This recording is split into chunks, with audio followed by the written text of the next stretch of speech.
All right, and we are live everywhere. Menopause.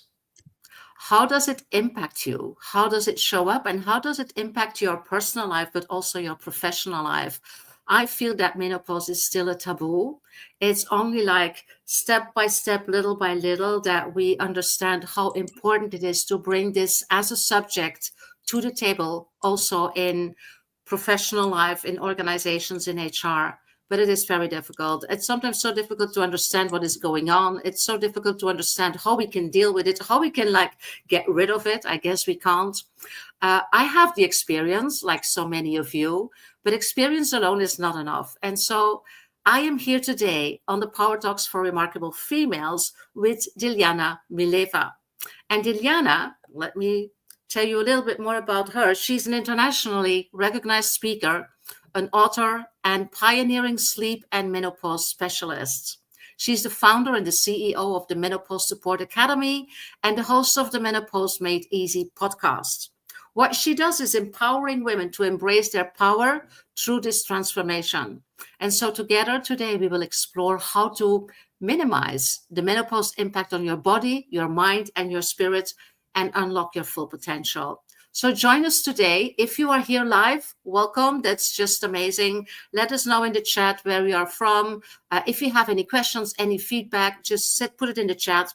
If you are watching or listening to the replay on LinkedIn or Facebook or YouTube, whatever that it is that you use, we will monitor the chat and the comments. So if you have a question, if you want to reach out, just put your information, your questions, your feedback in the comments, and we will get back to you. Dilyana, welcome. It's such a pleasure to have you here. It's an honor to have you here. Welcome. Where are you calling in from? I'm based in Canada. I'm living in Vancouver, British Columbia. Beautiful. So we cover, there's some space between us. I'm in the south of Spain. Well, I'm in a Madrid hotel for the moment, but it's great how we can connect over continents, especially with all the technology that we have right now. And I wish it was so easy to deal with menopause as it was with connecting overseas. So why did you start this coaching practice and this servicing on menopause, Dilyana? Tell us a little bit more about that. Because my heart is in pain when I saw so many women dismissed and so many women feel isolated and not acknowledged and suffer in silence, don't know where to go, don't know where to who to speak. And myself entering in my early 40s with my knowledge with wellness and health, I always have been in the yoga industry.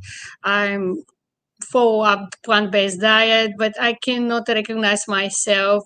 I start to feel more tired. I wake up tired, and early afternoon I want to go back to bed, and after in the evening 2 a.m. my eyes is wide open. I cannot sleep, and I wonder how it's possible when I went through the day with endless cup of coffee and I was so tired. Now I cannot sleep, and that's I pushing myself. Didn't listen to my body, what my body tell me.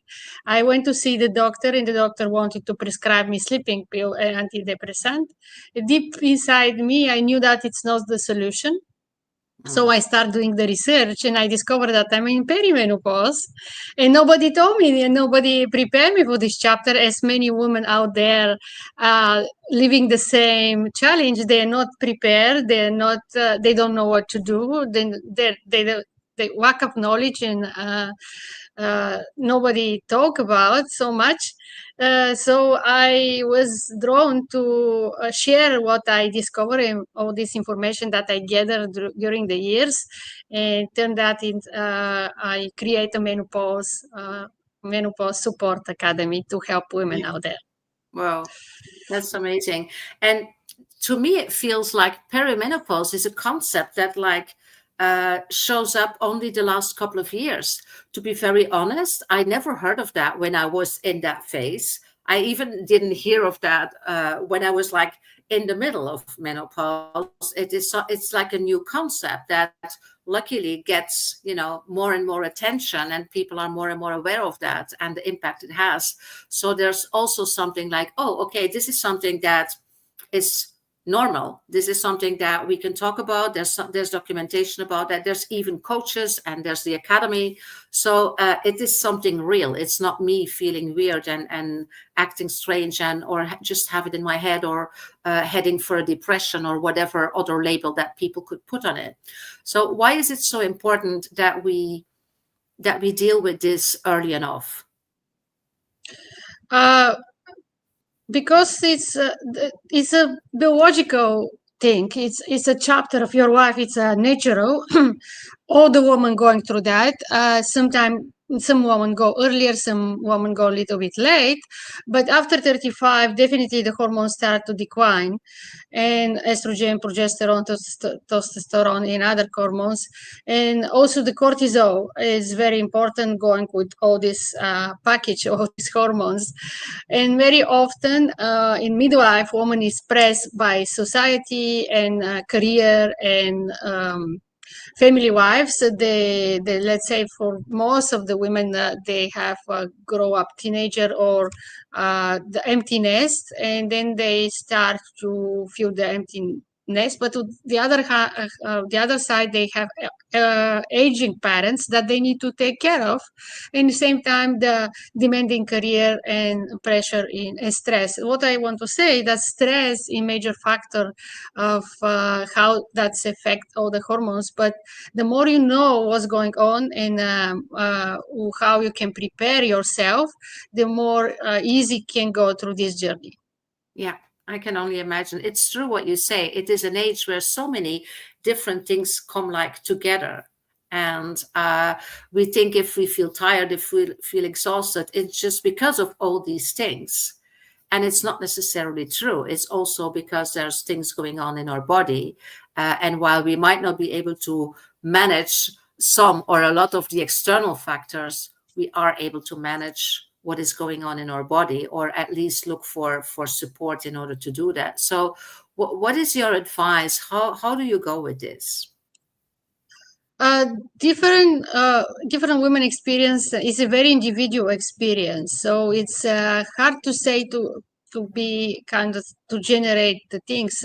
It's very from one case to another is different, but definitely if you start to have trouble to sleep, if you start to feel tired, if you have hair loss, skin dryness, you start to feel that you start to experience low libido, not very much interested about sex and or intimate relationship, it start to gain the weight, specifically in the midline.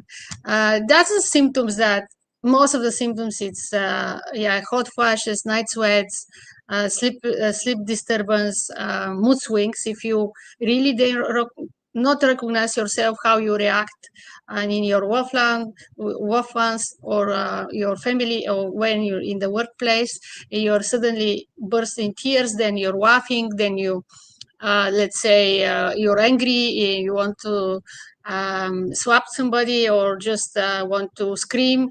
That's the also the sign that something going on with your hormones. Yeah, Then you the need to problems check. with emotional regulation. Yeah, emotional Mm. regulation. Yeah. Mm. Yeah.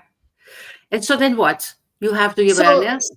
yeah, you get this awareness, and then there's a natural things that you can do. I mean, change a little bit in the lifestyle, change in the diet. You need to observe your sugar consumption. You need to eliminate some foods, definitely. You need to emphasize more in the relaxation, more relaxing exercise, not so much cardio. Or if you are so keen to go with cardio, just reduce the hours or the time spent in the cardio. In combination with the stretching is the best. So again, depend. Now it's the time to ask yourself how you want to live your life in the rest of your life when your body change, your emotion change, your everything change. So how you want, what is your, how you vision yourself to go through this journey, and start to take care a little bit more about yourself. So self-care and self-love is really important in this moment. Find the support, speak with the people around you, what's going on is very important. And it start with little bit change of the diet, start little bit to change of your exercise, and of course acceptance, and embrace the change, and you'll be more easily observation, journaling, go more in the nature and connect with your body in a better way. It's also the steps that I suggest. Mm. So, Dilyana, you say actually, as of your 35, things begin to change in your body, and that's probably an age where most of us don't really feel anything. Reminding us of the perimenopause. But do you feel it is important to start earlier, even, at 35, before you start feeling all these very bodily sensations and feelings and impact? Would you advise to start earlier with a different lifestyle, more self-care, different practices, even before you feel something? Just saying like, okay, 35, this is the moment where I can switch that. Yeah. What is the definitely impact if we start earlier? How would that be better? I think it's going to be more easy going through all these years, because menopause is just when officially you don't have period 1 year, but it's classical case is around 50, 52, but many often the perimenopause start decade before that. So later 30s and early 40s, it's a good time to start to little bit more observe yourself, a little bit take care of yourself a little bit more and nurture yourself, find a relaxation activity, and like I suggest, breath work, gentle movement can help you with hormone balancing and balance the stress. And also, pay attention of your diet. Just reduce your sugar, pay attention of what you eat and how you eat. It's also important. Yeah. Now, I guess there's a lot of information about that, what you can do available, like on your website or in the academy. But I can already hear a lot of us thinking, yeah, right, I don't have time for that. I don't have time for more self-care. I don't have time for exercise. So how do you work on like this mindset shift If you to actively start doing that?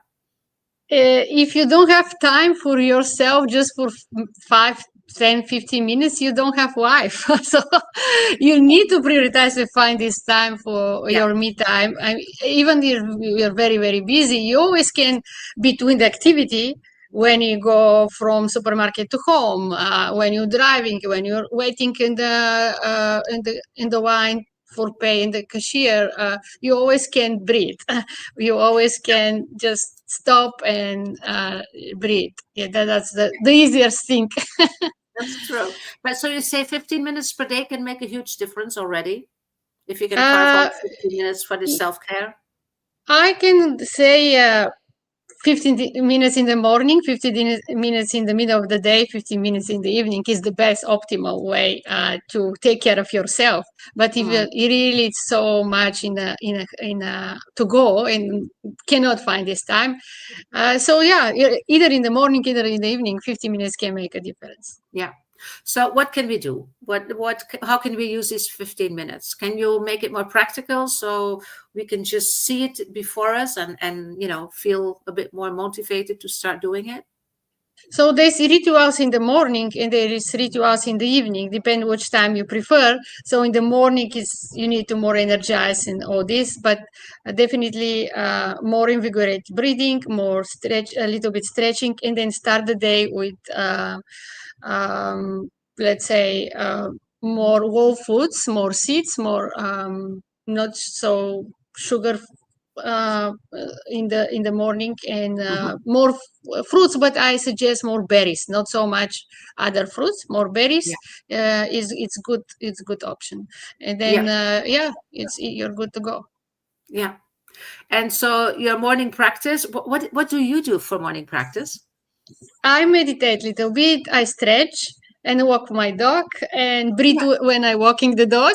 I do that my deep breathing there, Yeah. and yeah, it's good for Okay. me. Yeah.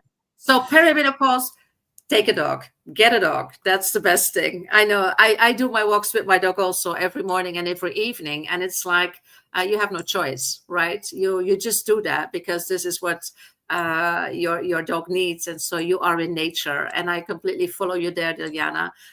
Breathing deep, enjoying nature, in activating all your senses, what you see, what you hear, what you feel, sometimes what you taste, because there's a lot of plants in nature that you can find that are edible and that you can try. So that's absolutely a very good one. Yeah. You also mentioned gratitude practice. I think that's also one that you can do either in the morning or in the evening, whatever works best for you.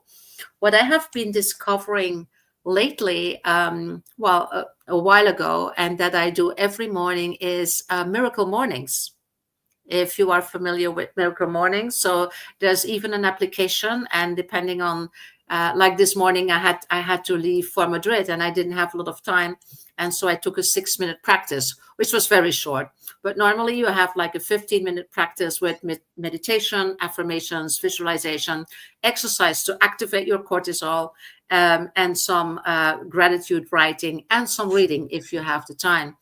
And so what my advice is also to the clients that I work with is, if you have a problem installing new rituals or new habits or practices, find an app that works for you and that motivates you to do it every morning, and that makes it extremely easy for you. It's like a no-brainer. You get up. For me, it's opening the app and just do your 15 minutes, and that's it. So, because we don't have to make it hard on ourselves, we don't have to spend energy in thinking, what is it that I could do in terms of practice, and vary those practices regularly. There's so many possibilities to make it really, really easy and have this activation practice in the morning, right? Yeah. Yeah, grounding practice in general, when you walk, if you walk on the grass with barefoot, is very good for Yeah. grounding. Mhm. And also walking meditation does work also, if you're familiar with that. It's something that Yes. Yeah, mindful walking also. Yeah, yeah. mindful. So don't go on your phone doing your calls when you are walking with your dog, or on your own. I mean, it is about really taking that time to do something for yourself, right? Yeah, Right, yeah. Mindfulness in general, it can help. Yeah. absolutely. And so, like afternoon practices, what could that be? I also suggest in afternoon to go outside a little bit. If you work in the office, you can take your lunch break outside if you can. And then again, walk, breathe, all this. Afternoon, yeah, just you need to spend 50 minutes stretching or breathing. In the evening, also just relaxing, you prepare for sleep. So Mhm. whatever works best for you, reading, journaling, or just again reflecting for the day, or just again some relaxation, whatever you like guided meditation, some relaxing music. All this can help. Yeah. Okay. So these are the practices. Now we were talking about food. You already mentioned some things like avoid sugar. Um, what else? What are things that you can change in your diet that really support you dealing with perimenopause or menopause? A lot of seeds and raw foods, also balanced diet, a lot of green leaves, and Mediterranean lifestyle diet also can help, but Mm-hmm. definitely not so much spicy food. That can help that gonna trigger your hot flashes. Yeah. So reduce the spicy food specifically in the evening. If you can reduce the alcohol, that can help, and caffeine also that can help. Mm. Read a lot of liquid, but more water, and yeah. If you need healthy snacks, it's nuts. It's a very good option Yeah. also. Yeah.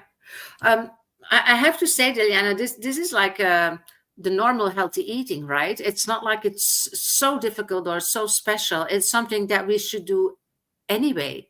Actually, I don't like the shoulds in this sentence, but I mean, this is basically something that if you want to offer your children or your family also healthy food, this is what you do, right? Yeah, sometimes we need women crave the sugar and the unhealthy stuff, specifically in this age. So Yeah, you need a little bit more to control themselves and then just replace it with something more healthy. Yeah, in general, it's plant-based and healthy food. It's helpful, but specifically for women going through menopause, the food, if you're low in the estrogen food, that increase the estrogen is the soya, so and fermented food like a miso, tempeh, or this kind of food. that's the one that you should pick. Yeah, you can pick to Yeah, add to your diet. yeah. Yes. So how do you deal with these sugar cravings? I confess, I have to say, I have this problem. I have the problem, or I had the problem. I still have it with chocolate. And especially, I mean, another consequence of menopause and perimenopause is weight control, right?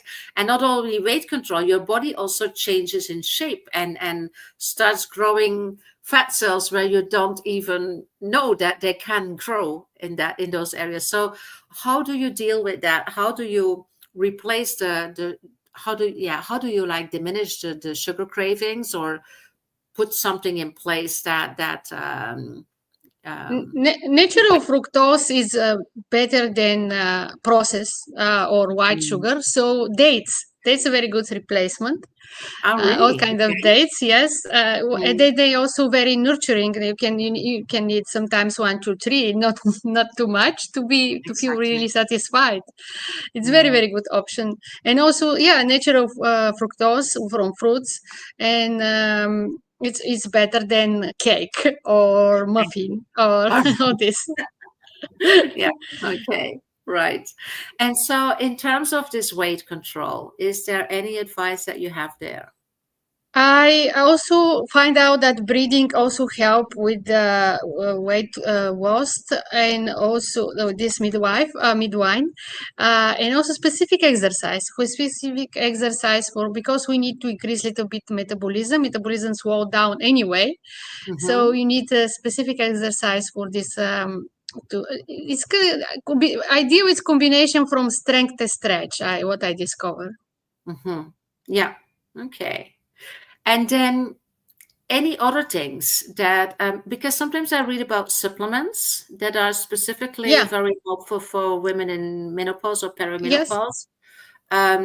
Is there something there that you have very good Yeah. experience with?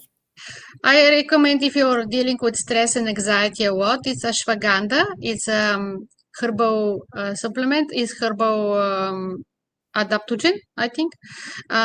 Also, radiola for energy, and also all kind of mushrooms can help with energy, and also black cohosh for hot washes. What is it for hot washes? Black black cohosh. I don't know that. Okay, is that like a It, root or is it? it's a herb supplement from from herbs. Yeah. Okay, interesting. Yeah. So there's quite some things that we can do, right? Yeah. Yeah. So if we look at what is your experience, if we look at corporate life, where as a high achieving woman or as an entrepreneurial, there's a lot of plates that we keep in the air. Um, how is your experience about making this a topic that we can be transparent on and that we can talk about with our stakeholders, with our clients, with our boss, with our colleagues? How do you feel this is possible? I believe it's possible. My mission is to get this possible. I really want to bring more awareness in the workplace, and people start to talk and kind of give a little bit more space for women going through this experience, specifically women in a leadership position. It's in directors and all this, and not only all kind of working women within the corporate world. They need work-life balance a little bit more. So if they get understanding from male CEO or other their peers or a colleague, that they need a little bit more space, a little bit not so much. Mm, Go, find the best rhythm that work for women leaders in offices, in a workplace, so that they are more productive. Because in this period of time, it's really challenge sometimes to stay focused, to get productivity in the same way that you was younger. So you need to implement more wellness program, definitely, that help women going through this period. More more wellness, that is not just fitness package or maybe yoga some places, even not so much even, but it's not just to go to the practitioner like acupuncture, massage. Is that helpful? Yes, I agree with that, but it's need little bit more wellness program specifically for women in menopause, which that can include some more relaxation, meditation, breathing, specific room for that, meditation room, or just to go to relax when they need to decompress. Yeah. Yeah, it's interesting. One of the first power talks that I ever had a couple of years ago was with Eva Matthewson from DHL, and they had a program in HR. It was called 3Ms, and it was menstruation, maternity, and menopause, because these are the three elements in a woman's life that are pretty standard for most of us, at least menstruation and menopause, and that have a huge impact on how we perform and how we sometimes also are perceived. And I remember that half of the people in the audience were men, were HR and talent directors, in order to understand, because as I said, it is so difficult to bring the subject to the table in corporate life, while it is extremely impactful. And once again, I feel that we are a little bit at risk in terms of having another reason for, I would say, corporate system to think that women in higher roles might not be as performant as men, because they have to deal with menopause and everything that is physically and emotionally and psychologically impacting them. So do you have some experience with corporate programs? Do you know what is existing, how you support Unfortunately, them? no. I know that exists a wellness package, what they say it's, as I already mentioned, for go to acupuncture, go to cancer work, speak with someone. But it's not enough, I think. There's so many other things that need. The main thing is to deal with stress and find life-work balance. The main thing is to deal with the cortisol, and then other hormones, it's going to balance too. So the stress is a huge challenge, and most of the workplaces, they're extremely stressful. So how they deal with stress, and then the women deal with stress differently than the men. So the stress relief techniques, practices need to be implemented, definitely. Yeah. So even if your organization is not really very progressive in terms of supporting these phenomenons, if I can call them like that, you as an individual, you can do a lot. You can do a lot. That's basically your message, right? Yes, Yeah. absolutely. Yeah. Yeah, I think also it's kind of a responsibility in terms of role models, because if we take that up, if we are transparent about that, if we create awareness about menopause and the impact and how we can deal with it, it's also very important for women in our teams. It's important for women in our community, or maybe for our daughters, to understand at a very early stage how we can prepare for it and how we can, navigate it. If everything stays in the taboo sphere, it is about, work it out for yourself, right? This is not something that we can talk about, or if we do, everybody feels uncomfortable, or, we don't know how to behave, or we don't even have a language for it. So I think it's also very important for organizations, for HR, but also for women leaders and entrepreneurs to talk about this, and to create a language around this. And I mean, this is also what you're doing, right? Yes, what we're doing. Yes, what we're doing. We bring awareness. Yeah. So how do you experience that in society in general? Because I mean, we have this conversation now. Do you have a lot of requests to talk about this? Is there a lot of opportunity? Is there a lot of demand to be active on this topic? To be honest, I never met in association or big company interest to this topic for now. Mm, There's occasional private radio show, private podcast, mhm, like interview like yours right now, private so summit, health wellness summit, or specifically I was one summit with doctors talking about the menopause and hormone balancing and all this. But it's specifically in specific field, like in the health field, in between the doctors. But what I notice is that more and more different practitioners and doctors want to bring this topic on the mhm. public and to be discussed. Yeah. Yeah. Yeah, absolutely. I see that there's a lot of, coaching possibilities, but then again, those are private initiatives, right? It's not Yes. like organizations are integrating that in their policies, which is interesting because more and more you have the organizations um, getting worried finally about the retention of women and about the leadership pipeline where it is so difficult to have women there. One of the reasons is mainly how they look at the different phases of women in life and how they try to align them in the corporate reality.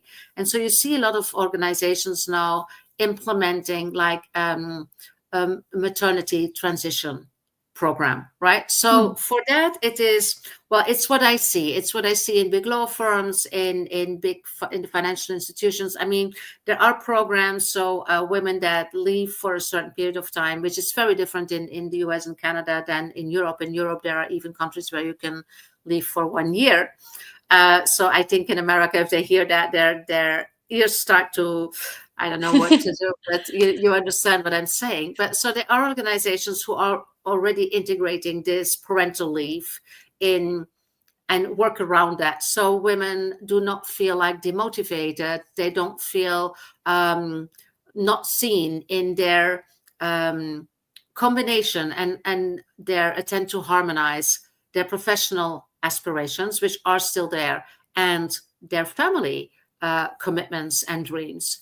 So there could be similar initiatives, I think, for menopause, where organizations really state that they are aware of this and that they want fully support and sponsor this phase in a woman's life in order to, as you say, make it possible and make it comfortable to keep working in an environment that is fully supportive of what is going on. And I think we're a very, very long way from there. And so I would like to use this Power Talk also as an invitation or a rally for women that are active in organizations to put this on the agenda, right?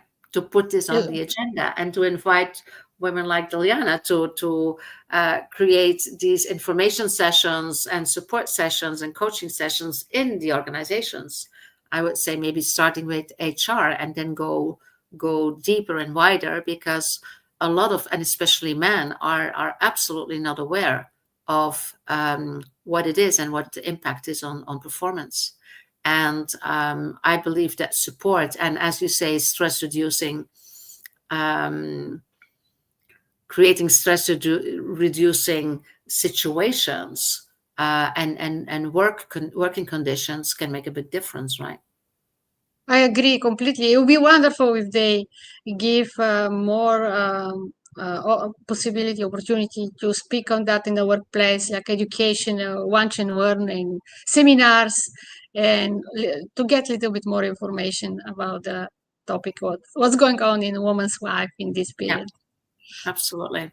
What would be the best advice you would like to give to women in their perimenopause or menopause? Advice that you wish that you had received when you needed it the most? That you're not the one, you're not crazy, it's just menopause. And you can find the support out there if you're looking for. There is support, there's resources, and the people like me and you can help them to go through this transition in a better way. Mm. Where can people find information that you have available for them? They can visit menopausesupportacademy.com. There is a quiz when they can take for a few minutes and they can discover where they are in their hormonal journey. And from there, they can book a call with me to help them understand the hormones, what's going on, and create a kind of map for success, for a wellness plan for them to become a better version of themselves. Beautiful. Can you repeat the website? I will write it here in the comments, so it is available for the people that are here live. Yes. It's a one word. Menopause Support Academy, one word.com.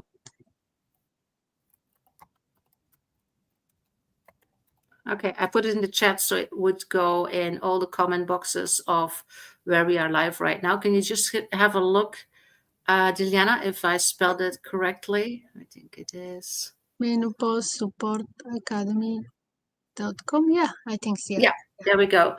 So everybody listening live or listening to the replay, just go to menopausesupportacademy.com, where you will find a lot of information that you need provided by Dilyana. And there's a quiz where you can understand where you are in this very interesting and unavoidable phase of your life, and make it a little bit easier, I would say. I mean, we don't have to suffer.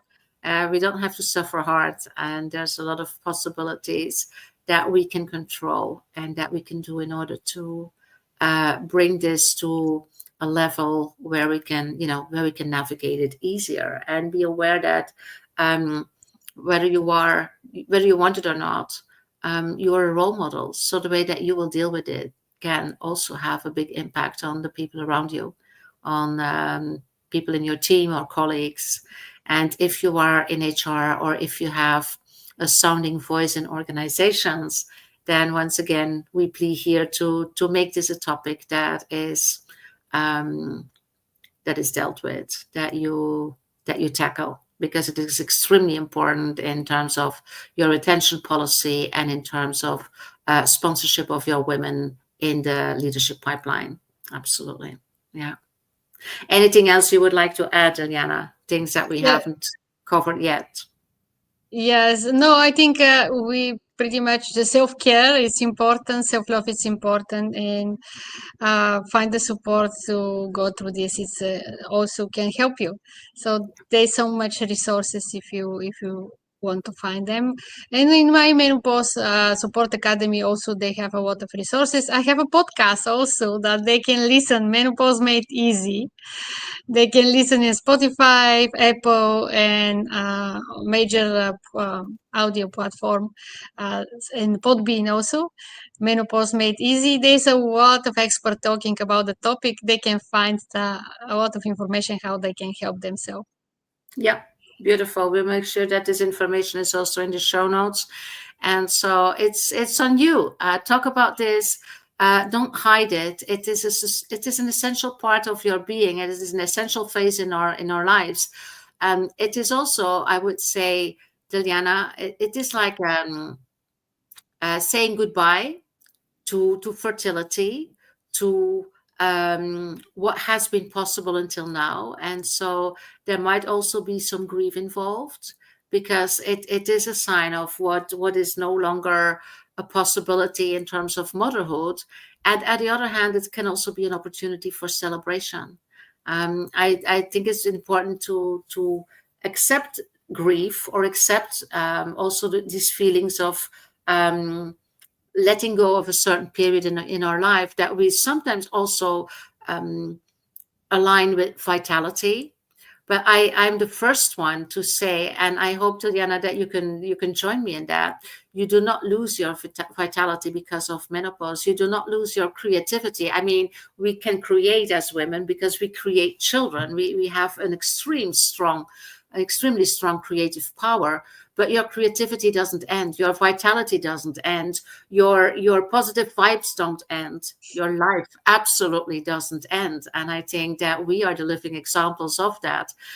It is all about energy and vibrations. And actually, everything that we have been talking about here, and everything that Dilyana has been mentioning in terms of habits, in terms of lifestyle, in terms of self-care and food, is about keeping your energy high, shifting your energy from something that is depleting you into something that where you keep contributing to your own life and to the lives of others. And that's the most beautiful thing you can do, as long as you wish, actually, if that makes sense. That's my vision on life, actually, and Yeah, I know you want to share ex- that because it's in. exactly, absolutely.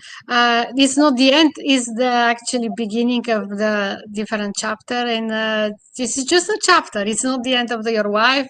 It can be Yeah. more transformative phase of your life. Absolutely. So thank you so much for being here. Thank you so much for sticking with us. As you know, we have Power Talks almost every week. If you want to see other episodes, we keep them on a special podcast channel on YouTube, and they are highly, highly valued and viewed. So the link for that has been going on here below us all the time. So have a look at other Power Talks. But stick to this one. If you know women in their menopause or in perimenopause that might benefit from this information, just send them the link. I mean, it's just something that you can do for somebody else to help them, to support them. And if you have any questions, if you want to work with Dilyana, if you want to find out more, visit her website, do the quiz, connect with her, connect with her on LinkedIn. We will make all that information available as well. And just, work on this, navigate this. You can do this, and we have your back. Absolutely. Dilyana, thank you so much for being here. You're amazing. And looking forward to learning from you in the future, and looking forward to see you shine brightly in organizations that finally understand how they can sponsor menopause with their women leaders and everybody in their team. So thank you so much for being here. You rock. Thank you. Thank you. Take care, everybody. Bye-bye.